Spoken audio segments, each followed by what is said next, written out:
Assalamualaikum warahmatullahi wabarakatuh. Selamat pagi anak-anak. Semoga hari ini selalu diberikan kesehatan, dan semoga hari ini selalu tetap semangat untuk pembelajaran.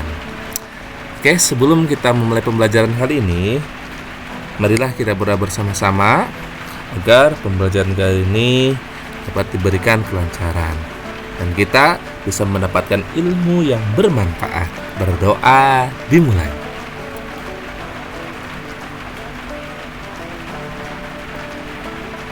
Berdoa selesai. Oke, untuk pertemuan kali ini Bapak akan membahas tentang adaptasi makhluk hidup. Materi yang akan Bapak sampaikan kali ini yaitu tentang menganalisis cara makhluk hidup menyesuaikan diri dengan lingkungan, terus menyajikan karya tentang cara makhluk hidup menyesuaikan diri dengan lingkungan.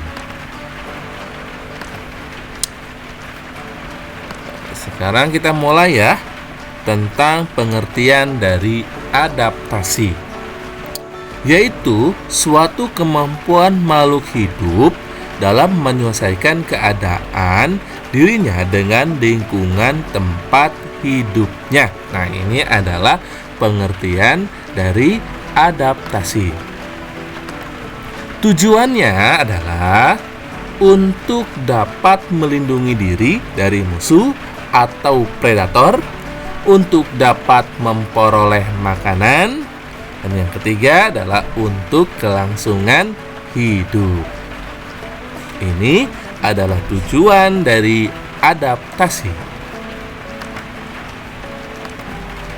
Nah, jenis adaptasi ini dikelompokkan menjadi 3.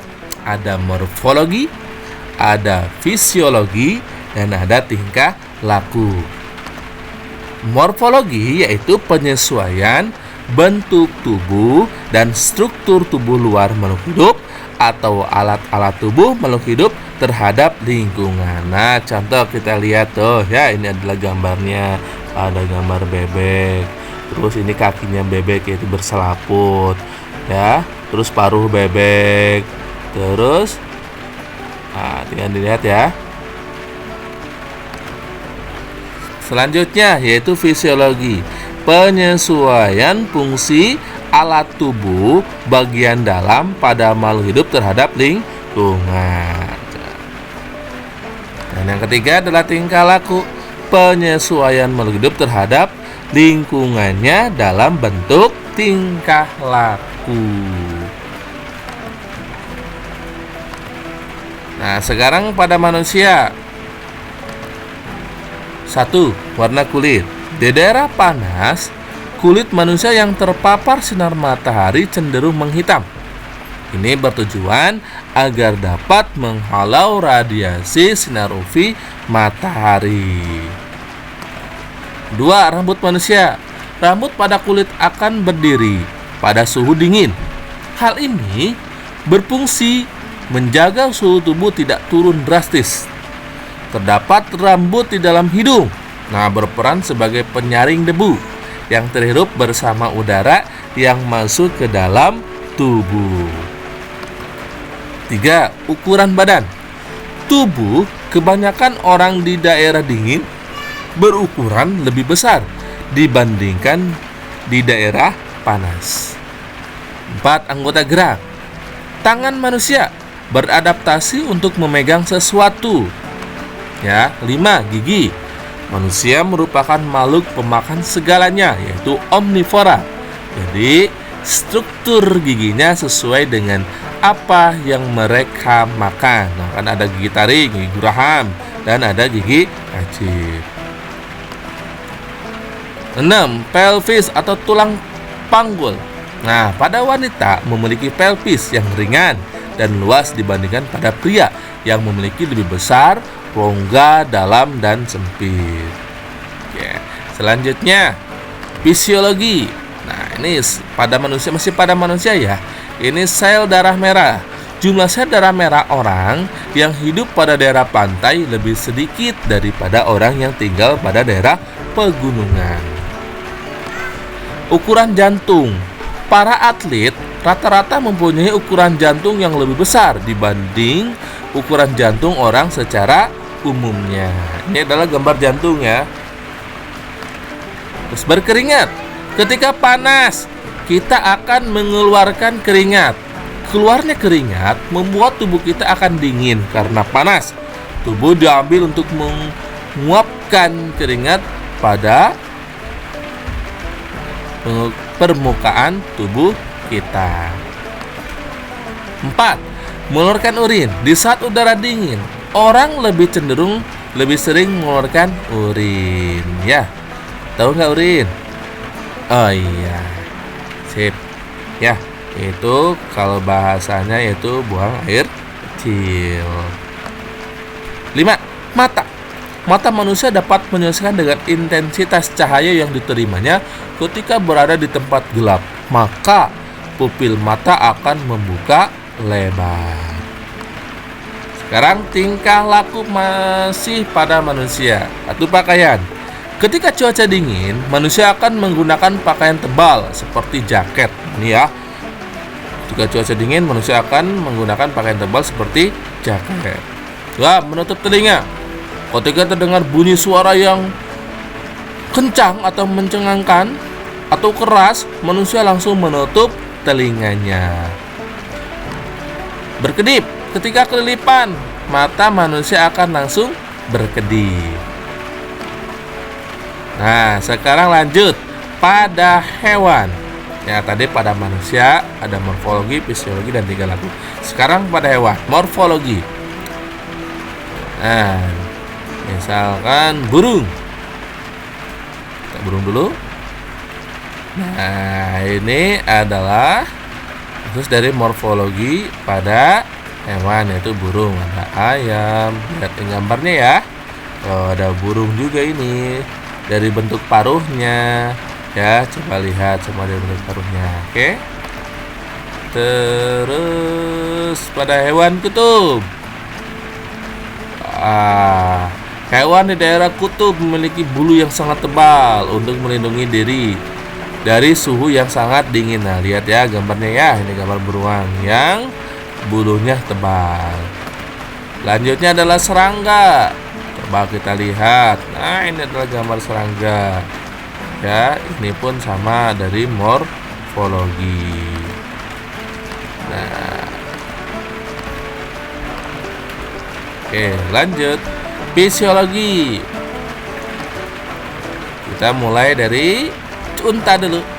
Nah, contoh fisiologinya ya kalau unta. Nah, lihat gambar unta. Hewan unta ini memiliki punuk. Nah, ini adalah punuk untuk menyimpan lemak. Bentuk kakinya yang berukuran besar bermanfaat untuk membantu berjalan agar tidak terperosok ke dalam pasir. Terus cumi-cumi kita lihat ya.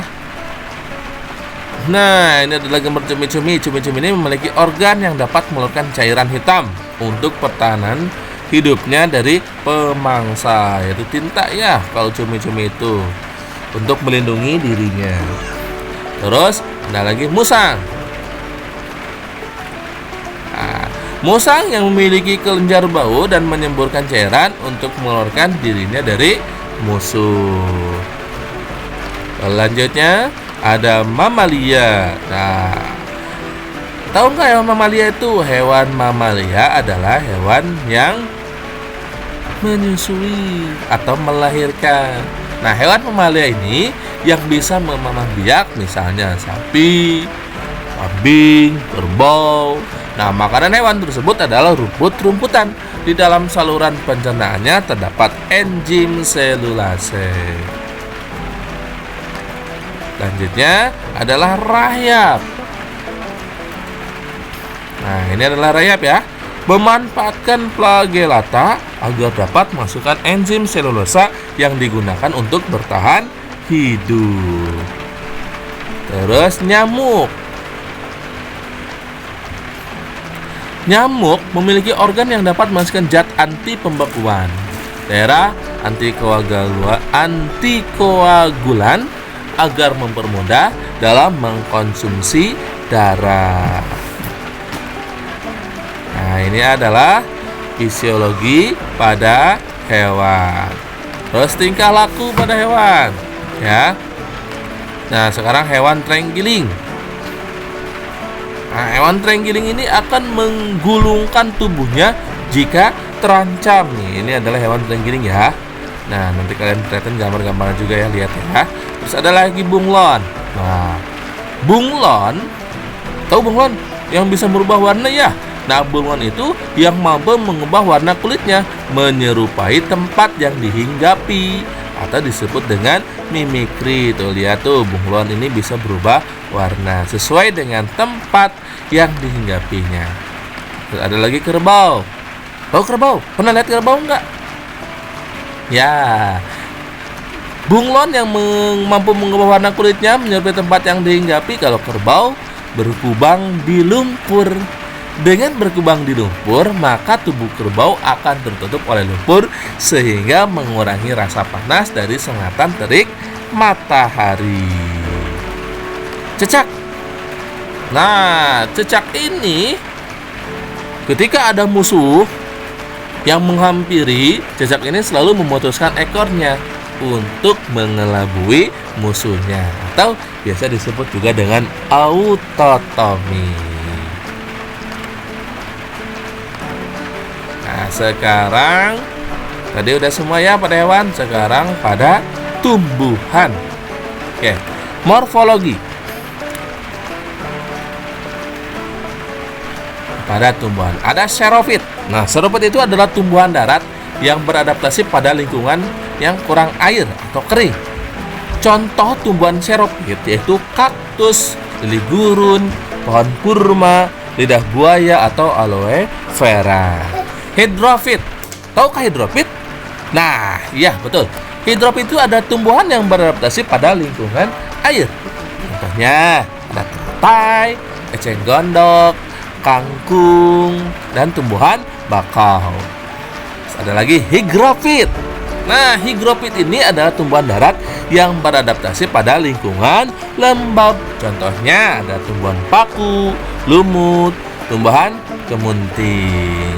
Oke, jadi kalian harus hafal ya. Ada tumbuhan xerofit, hidrofit, dan higrofit. Kesimpulannya, kalau xerofit itu adalah tumbuhan kering, hidrofit itu adalah tumbuhan yang beradaptasi pada air. Kalau higrofit adalah tumbuhan yang beradaptasi di lingkungan yang lembab. Oke, kita lanjut ya ke selanjutnya, yaitu fisiologi. Oke, bentuk fisiologi ya. Kantung semar. Nah, ini adalah tumbuhan kantung semar ya. Nah, yang berbentuk guci. Serangga yang hinggap di tepi kantung semar akan tergelincir dan terperangkap. Cairan yang di dalam kantung, cairan ini berguna untuk menghancurkan serangga sehingga nitrogennya dapat diserap. Bunga. Bunga khas pada bunga, bau khas pada bunga mengundang serangga untuk membantu proses penyerbukan. Bunga jenis ini menghasilkan madu atau nektar dan serbuk sarinnya mudah melekat. Dia adalah Raplesia. Nah, ini adalah Raplesia. Ya, tumbuhan Raplesia ini yang mengeluarkan bau busuk untuk menarik serangga agar mendatanginya. Dengan demikian, ketika serangga masuk ke dalam bunga, Raplesia akan menjadi makanannya. Ini adalah tumbuhan yang dilindungi.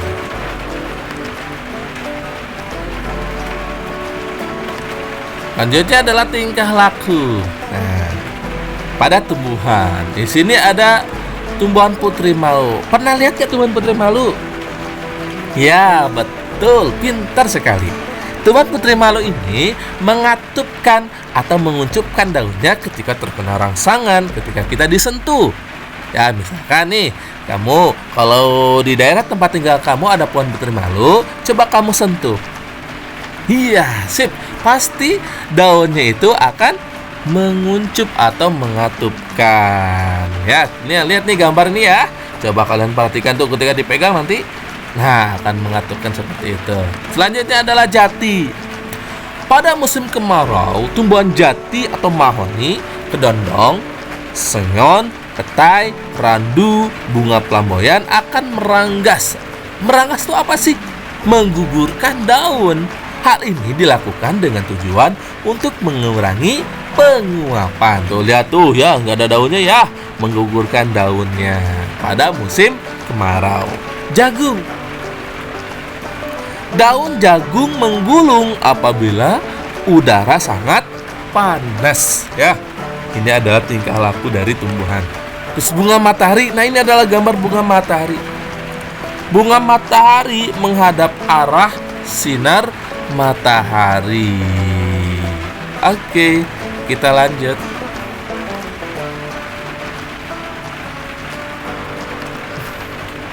Ya, jadi kesimpulannya ya, tadi ada morfologi, ada fisiologi, dan ada tingkah laku.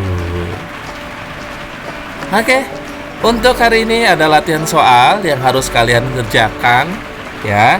Nanti kerjakan itu buku tugas kalian, latihan soalnya.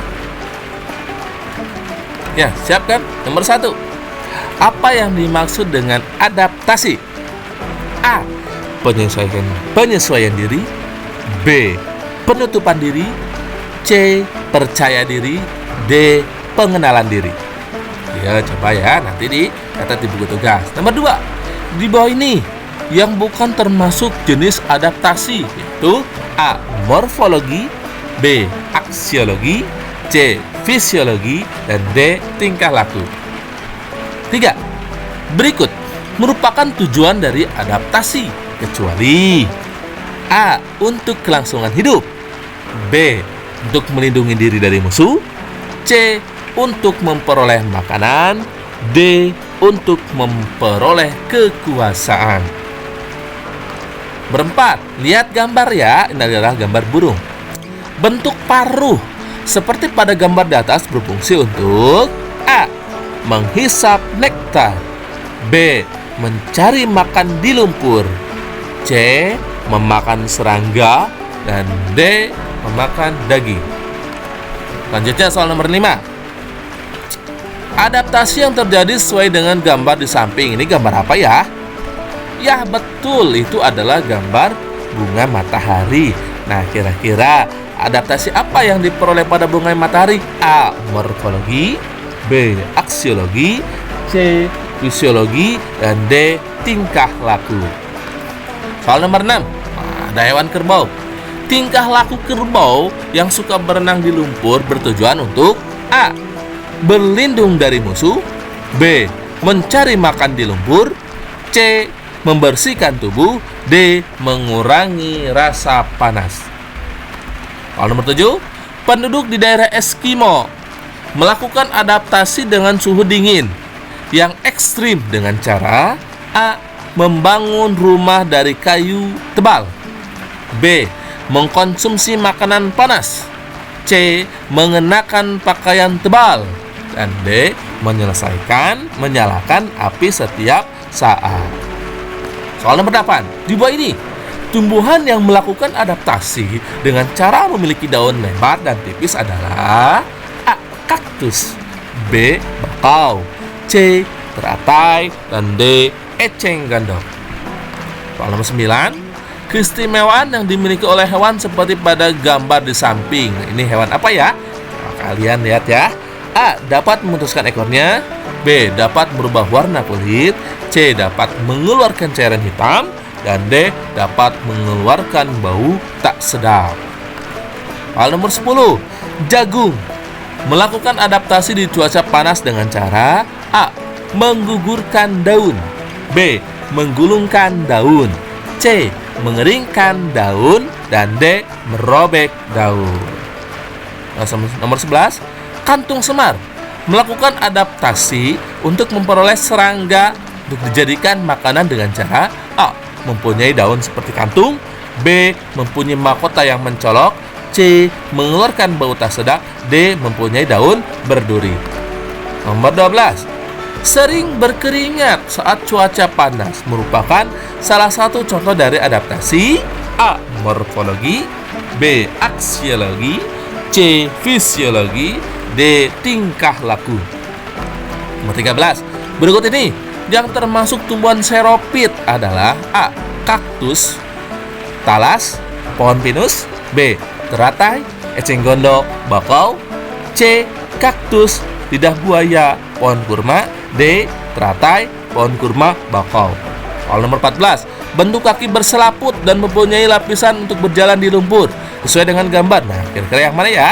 Coba kalian perhatikan, tuh ada gambar A, B, dan C, dan D. Lihat sendiri gambarnya. Soal nomor 15. Berikut ini yang termasuk adaptasi fisiologi adalah: A. Unta memiliki punuk. B. Paruh burung kolibri panjang. C. Ukuran jantung atlet lebih besar. D. Belalang memiliki mulut penggigit.